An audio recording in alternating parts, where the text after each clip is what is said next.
ಅಸ್ಸಾಂ, ಕೇರಳ, ಪುದುಚೇರಿಯಲ್ಲಿ ಮತದಾನ ಆರಂಭ ಆಗಿದೆ. ಪಂಚರಾಜ್ಯಗಳ ಚುನಾವಣಾ ಪೈಕಿ ಇವತ್ತು 3 ರಾಜ್ಯಗಳಲ್ಲಿ ಸಾರ್ವತ್ರಿಕ ವಿಧಾನಸಭಾ ಕ್ಷೇತ್ರದ ಚುನಾವಣೆ.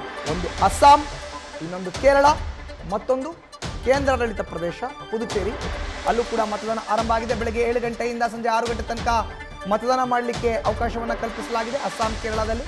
ಅಸ್ಸಾಂನಲ್ಲಿ ಕಳೆದ 2 ಅವಧಿಯಿಂದ ಬಿಜೆಪಿ ಅಧಿಕಾರದಲ್ಲಿ ಇದೆ. ಕೇರಳದಲ್ಲಿ 2 ಅವಧಿಯಿಂದ ಎಡಪಕ್ಷಗಳ ಮೈತ್ರಿಕೂಟ ಅಧಿಕಾರವನ್ನು ನಡೆಸ್ತಾ ಇದೆ. ಪುದುಚೇರಿಯಲ್ಲಿ ಬಿಜೆಪಿ ನೇತೃತ್ವದ ಎನ್ಡಿಎ ಅಧಿಕಾರದಲ್ಲಿ ಇದೆ. ಅಸ್ಸಾಂ, ಪುದುಚೇರಿಯಲ್ಲಿ ಅಧಿಕಾರಕ್ಕಾಗಿ ಈಗ ಫೈಟ್ ಏರ್ಪಟ್ಟಿದೆ. ಎನ್ಡಿಎ ಇಂಡಿಯಾ ಮೈತ್ರಿಕೂಟದ ಮಧ್ಯೆ ಅಧಿಕಾರಕ್ಕಾಗಿ ಈಗ ಫೈಟ್ ಆರಂಭ ಆಗಿದೆ. ಕೇರಳದಲ್ಲಿ United democratic front, left democratic front, NDA ನಡುವೆ ತೀವ್ರ ಹಣಾಹಣಿ ಇದೆ.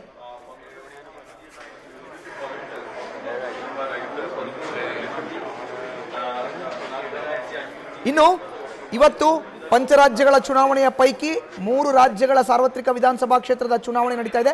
ಕೇರಳದ 140 ವಿಧಾನಸಭಾ ಕ್ಷೇತ್ರದಲ್ಲಿ ಒಟ್ಟು ಮತದಾರರು 2.71 ಕೋಟಿ ಸಂಖ್ಯೆಯಲ್ಲಿ ಇದ್ದಾರೆ. ಅವರೆಲ್ಲ ಕೂಡ ಇವತ್ತು ತಮ್ಮ ಹಕ್ಕನ್ನು ಚಲಾಯಿಸೋರಿದ್ದಾರೆ.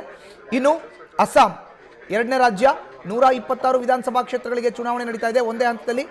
ಇಲ್ಲಿ ಒಟ್ಟು 2.49 ಕೋಟಿ ಮತದಾರರು ಇವತ್ತು ಹಕ್ಕನ್ನು ಚಲಾಯಿಸ್ತಾ ಇದ್ದಾರೆ. ಇನ್ನು 3ನೇದು ಪುದುಚೇರಿ, 30 ವಿಧಾನಸಭಾ ಕ್ಷೇತ್ರಗಳನ್ನು ಒಳಗೊಂಡಿರೋ ಅಂಥ ರಾಜ್ಯ. ಇಲ್ಲಿ ಒಟ್ಟು ಮತದಾರರ ಸಂಖ್ಯೆ 10,14,070. ಇವರಿಷ್ಟು ಮಂದಿ ಇವತ್ತು ತಮ್ಮ ಹಕ್ಕನ್ನು ಚಲಾವಣೆ ಮಾಡ್ತಾ ಇದ್ದಾರೆ.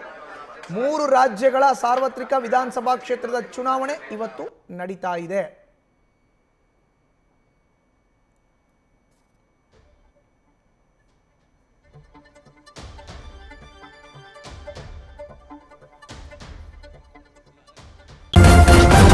ನ್ಯೂಸ್ ಫಸ್ಟ್, ನಿರ್ಭೀತಿಯಿಂದ ನಿಮ್ಮ ಪರವಾಗಿ.